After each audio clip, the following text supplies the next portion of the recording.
Velasco, and you're watching another episode of Bromo TV, where we talk to artists who do work inside the Bromo and are affecting change through our city.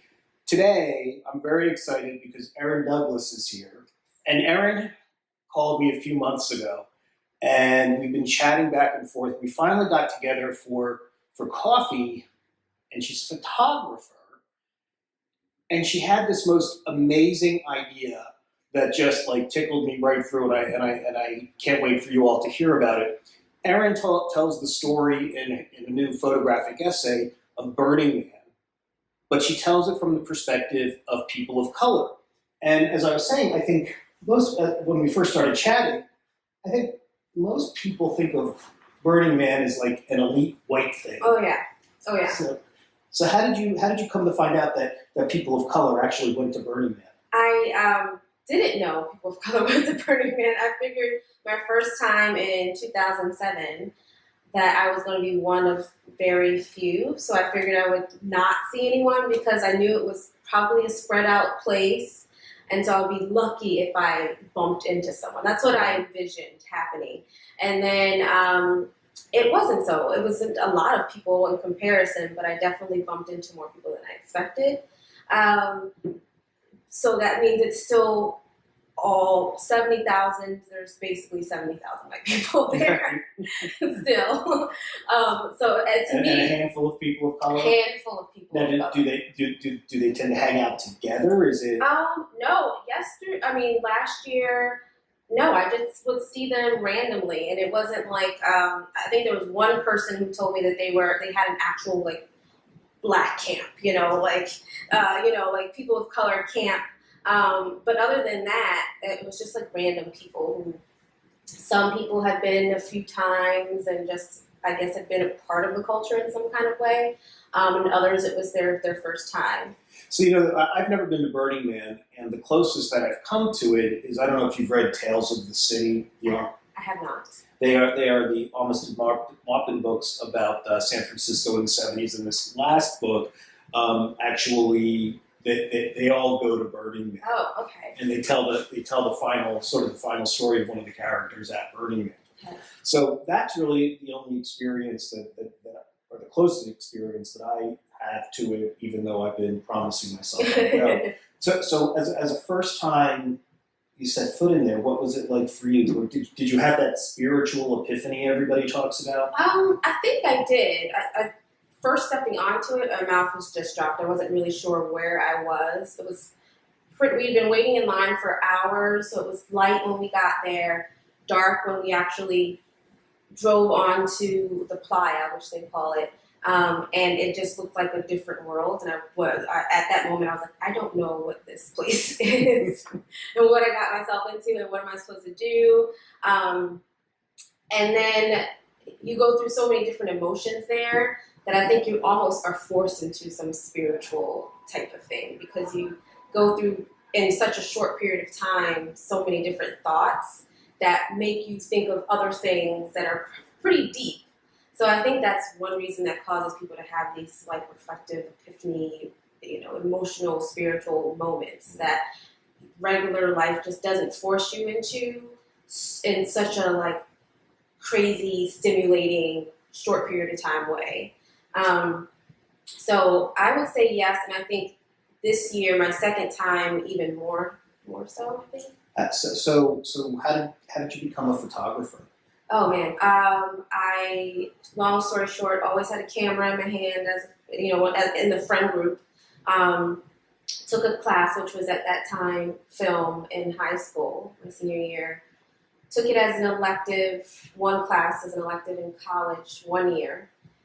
Forgot about it. I had studied finance. Lost my job during the recession.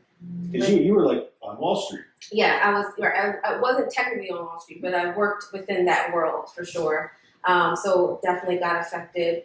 And lived in Harlem at the time and kind of just picked up my camera and started shooting around because I was, in between jobs and looking. But by then digital had come out and film was more expensive, and so I got a digital camera as a gift. And I was just shooting just that. It is kind of funny. I remember when I was a kid and I did a little photography work, and I sort of that grade school hobbyist. You would have to save up your allowance to get a roll of film and then wait. I think the instantaneously of film and photography these days is so different. I mean, it's even like what we're doing here right now. We'll be edited and up over the weekend, right, and all that kind of stuff. When you used to do film, you used to have to like send those things out. Yeah. So it's funny you say that. Two things. I'm like, when you get booked for certain things and people want it the next day, it's so funny to think about it in that way, where it's like, oh, how soon can I get the images? And over Thanksgiving, I have a cousin who maybe about 6 or so, and I had my film camera that I just took back out, and she wanted to try, and she automatically looked at the back. It's like, this is a little different, so I tried to explain it to her. And right. So you get to Burning Man with your camera, and tell us about some of the people that you met there. There's some images that are just, I find, warm and friendly, but kind of like, what's the right word? I don't want to say mystical, but there's some interesting images, especially of one of the gentlemen who he just exudes a story on his face. So I wasn't sure how I wanted to go about it. I just knew that I was gonna just approach as many people as possible, because I wasn't sure if they would say yes. And it's such a a space where you don't want to like intrude. But pretty much everyone was really open to it, and I wanted them to give me two sides where they just did whatever they wanted. But I also just felt like I wanted them to just look into the camera, not look as happy. Because you are, and not that they weren't, but it just felt like there was just something, you just saw a lot more, saw the things that they were wearing a little bit more, and like more of emotion in your eyes, because although you do smile a lot at Burning Man, there's so many different things that go along with it. I know I've cried at Burning Man, I know I wanted to go home, there's so many different sides of it.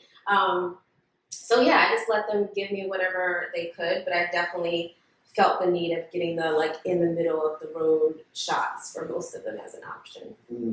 So now you're taking these. There's quite a few images, obviously, and that's the other thing about with digital is right. You used to actually worry about it because you had 24 or 36 exposures on a roll of film. Now you do that in about a minute and a half. No time at all. So now that you have all these images, how are you getting people to notice them? Well, this is all very new to me. So other than Instagram, that's kind of what I always just posted my stuff on and my website. And knowing that I wanted it to go further is why I kind of had to pitch this idea to Burning Man and get the ability to, if the option came, for me to show it other places. So kind of just sending it out to people, showing a deck. I actually just left a cafe and was able to bring it up because they were artists too. And, they were super knowledgeable of Burning Man, but never been. So I think that's kind of just been talking about it. And it's such an interesting story, and I love talking about it. So it's easy for me to bring it up, and it's easy for people to want to hear more about it. So it is interesting. So what's your advice to? Well, let's take it in two parts. Is your or ask it this way: is your advice to people of color going to Burning Man for the first time, and advice for non-people of color going to Burning Man for the first time, is it the same, or is there something that groups should look out for each other? Is there some like magic glue that kind of happens? I think it's the same. I find people of all nationalities who are hesitant to be hesitant about the same thing. But it's the idea that there are just factually less people of color that travel, and especially to something so outside the box, which is evident there. So I think it takes a little bit more convincing, and I think the photos help to show that we exist there. Whereas if you go to research it, if it comes up, you're just not going to see us. If you're trying to get ideas for outfits, you're not going to see us. Which brings to the idea that we don't go, and so there may be a reason why we don't go. Maybe we don't enjoy it. Maybe it's not for us. So well, it does take a little bit of psychological freedom to let yourself. The thing about Burning Man is you have all these people from LA who are wearing $1,000 suits to work every day, and they're showing up in wings and letting their self-expression come out in such a crazy way. So I think what I was getting at there was do people of color feel that same freedom once they get there, or is there still sort of that societal hangover of being a minority, of being the other that you have to watch out for? I think it's hard. I think you do feel freedom. It's hard to let go if that's not you, for whoever it is. So I feel like your first year, you're getting used to it. You might have an idea that, I can wear swim trunks and Timbs or sneakers or whatever as a guy. And I don't have to wear a shirt, as long as I wear goggles. But then the next year, you might just get more comfortable with something that you just might want to try and do it. And I think that happened with me, where it's like, I'm not used to walking around in little booty shorts or bathing suits that when I'm not at a beach. But it's common there, and it's not about the fact that you have to. It's about being comfortable no matter what, and not thinking about it any deeper than that. Not thinking about people aren't looking at you in this sexual way, which makes you uncomfortable if you walk down the street here in in a bathing suit. So I think you do feel more. I think everyone is forced to feel free, and your first time allowed you to, I think, figure out that you can feel even less in your head than you might, especially for those who are, or who have had an issue with just kind of letting go or feeling like they have to put on, some type of facade because of where they work or because of, their role or of any type. So I think for anyone, it's just, that's kind of the curve you go through of realize. And that's what most people I feel like I've talked to have said, where they realize they don't have to put on a show. And we've been forced because of just how society tells you should or shouldn't do certain things, where it's you realize those are rules that I might not necessarily have had for myself if I hadn't been forced into it.